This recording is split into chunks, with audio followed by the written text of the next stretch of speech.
देशाच्या स्वातंत्र्याचा लढा लढणे ही एक वेगळी बाब आहे. देशाची राज्यघटना तयार करणे ही वेगळी बाब आहे. धर्मनिरपेक्ष या शब्दाचा पर्यायी शब्द इंग्रजीत सेक्युलरिझम हा आहे. पण सेक्युलरिझम हा पॉझिटिव्ह शब्द आहे, विधायक आहे. धर्मनिरपेक्ष हा नकारात्मक शब्द आहे. कधीतरी आपल्या जगाचा इतिहास तपासून पहा. 14,500 लढायांची नोंद आहे जगाच्या इतिहासात. त्यातल्या 12,500 लढाया धर्मासाठी झाल्या आहेत.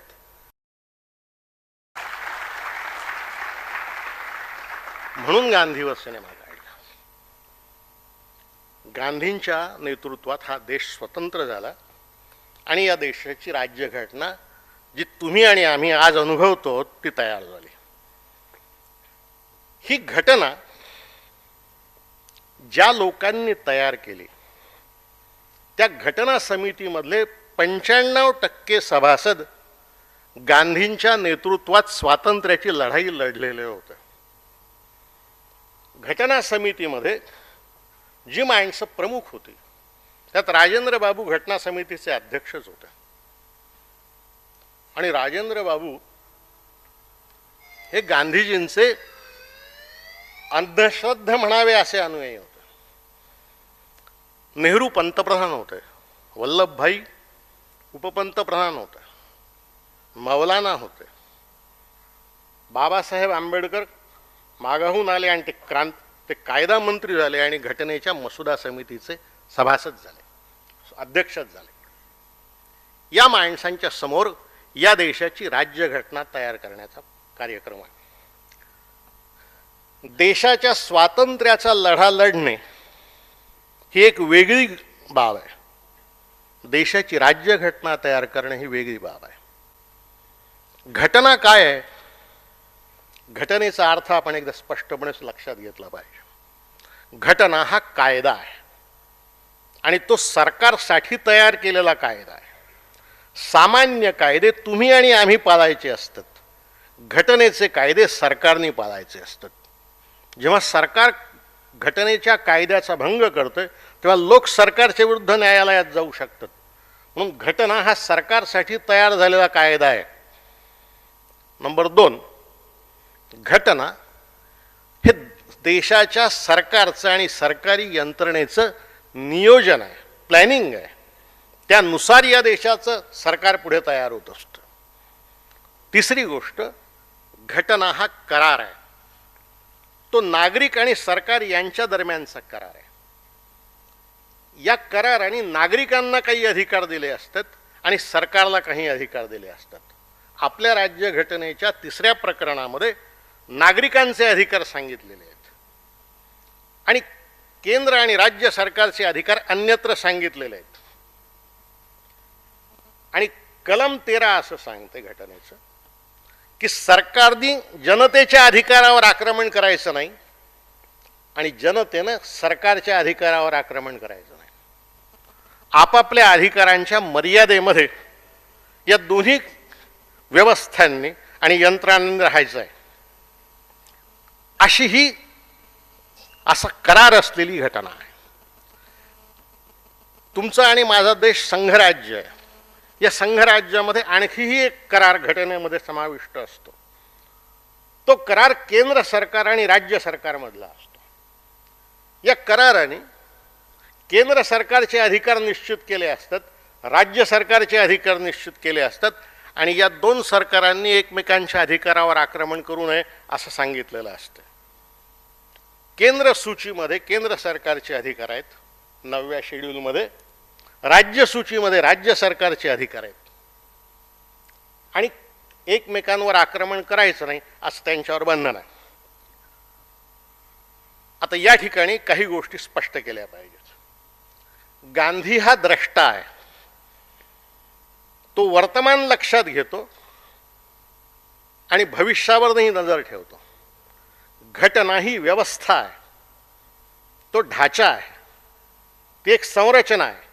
या संरचनेवर सरकारची उभारणी होते आणि या सरकारने घटनेच्या निर्देशाप्रमाणे काम करावं आणि बंधनात राहून काम करावं अशी अपेक्षा असते. तेव्हा घटना हे वर्तमान आणि गांधी हे द्रष्टेपण आहे. आपली राज्यघटना गांधीचं द्रष्टेपण आणि घटनाकारांची या देशाच्या सरकारची संरचना तयार करण्याची तयारी यांच्या समन्वयातून तयार झालेलं आहे. मी मगाशी म्हणालो की घटना समितीमध्ये 90% अधिक लोक गांधीजींच्या नेतृत्वात लढलेले लोक होते. या घटनेमध्ये किंवा ही घटना तयार होत असताना घटनाकारांच्या समोरचे प्रश्न कोणते होते आणि गांधीचं नेतृत्व या देशामध्ये असताना गांधीच्या समोरचे प्रश्न कोणते होते. गांधींच्या डोळ्यासमोर स्वातंत्र्याचा लढा होता. हा देश स्वतंत्र करणे हे गांधींचं उद्दिष्ट होतं. त्यासाठी त्यांनी सारी हयात आपली खर्ची टाकली. घटनाकारांच्या डोळ्यासमोर मिळालेलं स्वातंत्र्य मजबूत करणे आणि हे स्वातंत्र्य मजबूत करत असताना आवश्यक ती सरकारची संरचना उभी करणे हे त्यांच्या समोरचं उद्दिष्ट आहे. या उद्दिष्टांमध्येच मुळात फरक आहे. मग या घटनेमध्ये गांधींचं काय आहे असा जेव्हा प्रश्न विचारतायत तेव्हा काही गोष्टी सांगितल्या पाहिजेत.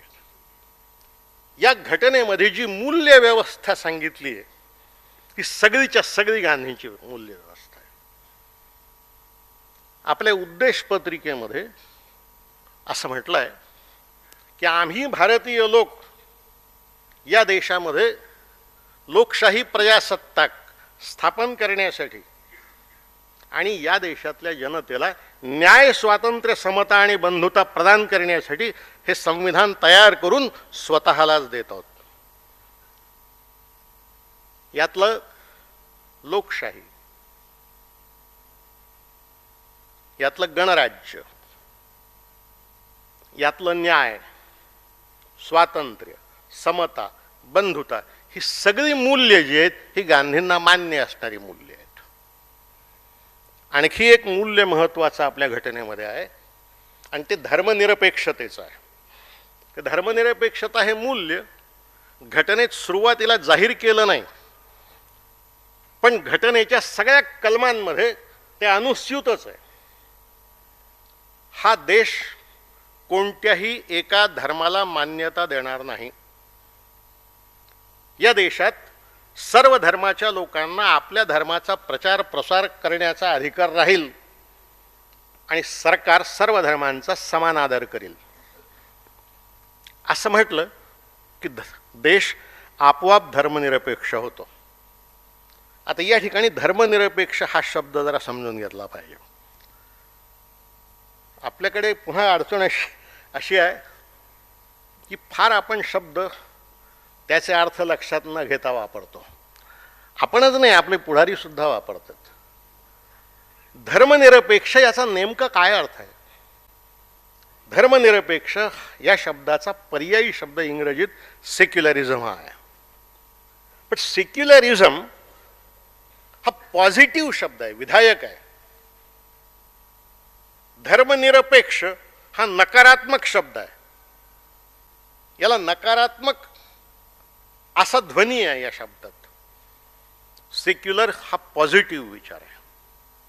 सेक्युलरिझमची तत्वज्ञानामध्ये केलेली जी व्याख्या आहे ती अशी आहे की ज्या मूल्यांच्यामुळे मानवी जीवनाचं सर्वोच्च कल्याण होते त्या मूल्यांचा जो धर्म तो सेक्युलरिझम. आता सर्वोच्च नैतिक कल्याण ज्याच्यामुळे होते त्या मूल्यांचा धर्म म्हणजे जर सेक्युलरिझम असेल तर सोप्या शब्दात सेक्युलरिझमचा अर्थ नीती धर्म असा होतो. नीतीचा धर्म. धर्माची नीती नाही. धर्माची नीती आणि नीतीचा धर्म यात फार फरक आहे. जगातले बहुतेकच धक्कादायक विधान आहे पण ऐकून घ्या, बहुतेक धर्म अनितिमानच आहेत. जगातला कोणताही धर्म स्त्रीला न्याय देत नाही. जगातला कुठलाही धर्म समाजातल्या गरिबांना न्याय देत नाही. जगातला कोणताही धर्म माणसांची समता सांगत नाही. आणि ज्यात जो विषमता सांगतो तो अनितीच सांगत असतो. तुम्ही इतिहासाचे विद्यार्थी आहात असं मला सांगितलं. कधीतरी आपल्या जगाचा इतिहास तपासून पहा. 14,500 लढायांची नोंद आहे जगाच्या इतिहासात. त्यातल्या 12,500 लढाया धर्मासाठी झाल्या आहेत.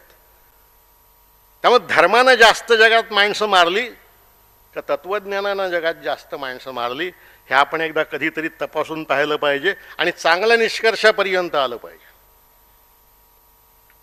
सेक्युलरिझम हे मूल्य हे नीतिधर्म सांगणार आहे. आणि नीतिधर्म हा जो प्रकार आहे हा प्रकार बहुतेक सर्व धर्मांना सारखा आहे आणि सर्वच धर्म नाकारणाराही आहे. उदाहरणार्थ खरं बोललं पाहिजे, आई वडिलांची आज्ञा पाळली पाहिजे, माणसानं माणसाशी माणसासारखं वागलं पाहिजे. हा विचार काही हिंदू विचार नाही, तो बुद्धाचाही विचार नाही, तो इस्लामचाही विचार आहे, तो ख्रिश्चनांचाही विचार आहे, तो ज्यूंचाही विचार आहे, तो सर्वत्र आहे. नीती सर्वत्र समान असते. धर्म फार वेगळे असतात. धर्म एकमेकांच्या जीवावरच उठले असतात. इतिहासाच्या विद्यार्थ्यांसाठी म्हणून सांगतो, 14व्या शतकामध्ये तुमच्या माझ्या देशात धर्माच्या नावावर 40 लाख माणसं मारली गेली आहेत. 40 लाख. त्यामुळं धर्माची नीती वेगळी आणि नीतीचा धर्म वेगळा. गांधी नीती धर्म म्हणत होता म्हणून तो सर्व धर्म समभाव म्हणत होता. आणि गांधी जेव्हा धर्म म्हणत होता तेव्हा तो धर्म या अर्थानं हिंदू मुसलमान नाही, नीतीचा धर्म म्हणत होता. म्हणून एकदा तो असं म्हणाला की जगातले सर्व धर्म एका मर्यादेपर्यंत खरे आहेत. हे वाक्य म्हटलं तर फार अधर्मी वाक्य आहे. कुठल्याही धर्माला मान्य होणारं वाक्य नाही आहे. याचं कारण जगातल्या प्रत्येक धर्माचा दावा असा आहे की आम्ही सांगतो ते अंतिमच सत्य आहे, मर्यादा बिर्यादा काही नाही. आणि गांधी शहाणा होता त्यामुळे एवढ्या वाक्यावर थांबला. कारण या वाक्याचा पुढला अर्धा भाग असा आहे की जगातले सर्व धर्म एका मर्यादेपर्यंत खरे आहेत, याचा अर्थ त्या मर्यादेच्या पलीकडे खोटे आहेत असाही होतो. ते तो म्हणाला नाही कारण तो फार शहाणा माणूस होता.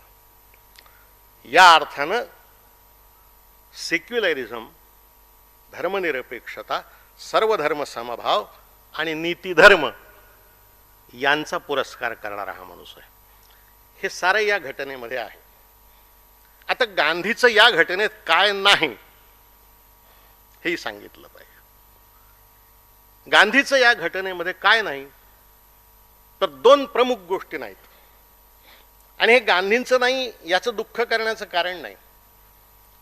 कोणत्याही महात्म्याचा सारा विचार या घटनेमध्ये आला नाही आणि तो येणं शक्यही नाही. आपल्यापैकी अनेकांना हे ठाऊक असेल की या घटनेचा निर्माता म्हणून आम्ही ज्यांच्याकडे पाहतो ते डॉक्टर बाबासाहेब आंबेडकरच एकदा म्हणाले ही घटना जाळून टाकणारा पहिला माणूस मीच आहे म्हणून. का म्हणाले ते असं? कारण बाबासाहेबांना या देशामधल्या सगळ्या शेत जमिनींचं राष्ट्रीयकरण हवं होतं. ते नाही आलं आपल्या घटनेमध्ये, ते आलं नाही. असा गांधी सुद्धा सगळा आला नाही. काय आलं नाही गांधींचं? गांधीजींची कल्पना जी आहे त्यामध्ये गांधीजींना या देशामध्ये जे संघराज्य आहे हे आजच्यासारखं वरून खाली बांधत येणारं नव्हतं, बांधलं जाणारं नको होतं. गांधींना आपल्या घटनेमध्ये आपल्या देशात पहिल्यांदा केंद्र सरकार, कॉन्स्टिट्यूशनमध्ये याला सेंट्रीफ्युगल फेडरलिझम म्हणतात. प्रथम केंद्र सरकार, त्याचे अधिकार, मग त्या सरकारचे काही अधिकार देऊन राज्य सरकार, मग त्या राज्य सरकारचे काही अधिकार देऊन जिल्हा परिषद आहे, मग त्याचे काही अधिकार देऊन पंचायत समित्या, ग्रामपंचायत, म्हणून वरून खाली आपण रचना करत आलो. गांधींना अशी रचना अपेक्षित नव्हती. S.M. अग्रवाल नावाच्या ग्रहस्थाने the constitution that Gandhi did not write या नावाचं पुस्तक लिहिलं आहे आणि त्याला गांधीजींचीच प्रस्तावना आहे म्हणून ते ऑथेंटिक मानायचं. त्यात गांधींनी असं म्हटलं आहे की माझ्या स्वप्नातला देश भारत हा स्वयंपूर्ण ग्रामराज्यांचं संघराज्य असेल. स्वयंपूर्ण ग्रामराज्य म्हणजे काय तर खेड व्हिलेज हा या संघराज्यातला मूलभूत घटक असेल. आता या ठिकाणी आपल्या महाराष्ट्रामध्ये फार अकारण गैरसमज पसरले आहेत गांधींविषयी. गांधी खेड्यांना मूल केंद्र मानत असे या देशाचा, म्हणजे जणू काही घड्याळाचे काटे मागे फिरवून गांधी जुन्या खेड्यांकडे देशाला नेत होता असं सांगितलं. असं नाही. गांधींनी जे ग्रामराज्याचं स्वप्न पाहिलं आहे त्यातल्या प्रत्येक खेड्यामध्ये अद्ययावत नाट्यगृह असलं पाहिजे असं म्हटलंय त्यांनी. अतिशय चांगल्या क्रीडेच्या सोयी असल्या पाहिजेत, व्यासपीठं असली पाहिजेत, अशा व्याख्यानमाला असल्या पाहिजेत असं वर्णन आहे त्यात. जुनं खेड नाही, अत्याधुनिक असं खेड ज्याच्या सगळ्या गरजा त्यातच पूर्ण होतील असं ग्राम. अशा ग्रामांची जी एक पंचायत असावी. या 20 पंचायतींवर दुसरी तालुका पंचायत असावी. 20 तालुका पंचायतींवर जिल्हा पंचायत असावी. जिल्हा पंचायतींवर राज्याची पंचायत असावी आणि त्यावर सगळ्यात वर राष्ट्रीय पंचायत असावी. अधिकार वरून खाली येता कामा नयेत, खालून वर गेले पाहिजे. ही गांधींची कल्पना आहे. आता ही कल्पना काही गांधींची आपल्या घटनेत आली नाही. आपल्या घटनेमध्ये आज जे सत्तेचं विकेंद्रीकरण आहे त्यात खेड्यांकडून दिल्लीकडे सत्ता जात नाही. दिल्ली आपली सत्ता वाटतही नाही. राज्यांच्या मार्फत राज्यांवर, राज्य सरकारच्या मार्फत राज्यांवर, मग राज्य सरकार जिल्हा परिषदांच्या मार्फत जिल्ह्यावर, जिल्हा परिषदा पंचायत समितीच्या मार्फत पंचायतींवर आणि पुढे ग्रामपंचायतीवर असं वरून खाली नियंत्रण येतं, खालून वर नियंत्रण जात नाही. गांधींच्या स्वप्नातला हिंदुस्थान हा खालून वर सत्तेचं उत्सर्जन झालेला संघराज्याचा हिंदुस्थान होता. ही गोष्ट आपल्या घटनेत आली नाही. दुसरी महत्वाची गोष्ट आली नाही गांधींच्या कल्पनेतली, आणि त्याबद्दल आपल्यातलेही अनेक जण गांधी घटनाकारांचे आभार मानतील. ती अशी आहे की गांधी मार्क्सपेक्षा जास्त विलक्षण असा आर्थिक क्रांतीचा विचार करणारा माणूस होता. गांधींनी दरिद्रीकरण सांगितलं नाही समाजाचं. गांधींनी समाजवादही सांगितला नाही, दारिद्र्याचं वाटपही सांगितलं नाही. गांधी असं म्हणाला की या देशामध्ये एका पिढीची भांडवलशाही असली पाहिजे. एका पिढीची भांडवलशाहीचा अर्थ समजून घ्या. तो असं म्हणायचा की जो कमावतो त्याचं धन, जो कमावत नाही त्याचं धन नाही. मालमत्तेवर अधिकार कोणाचा असावा, संपत्तीवर अधिकार कोणाचा असावा, ज्याने ती मिळवण्यासाठी घाम गाळलाय त्याचा अधिकार असावा. मग बापाचा अधिकार, बापाने कमावलेल्या संपत्तीवर मुलाचा अधिकार येण्याचं कारण नाही.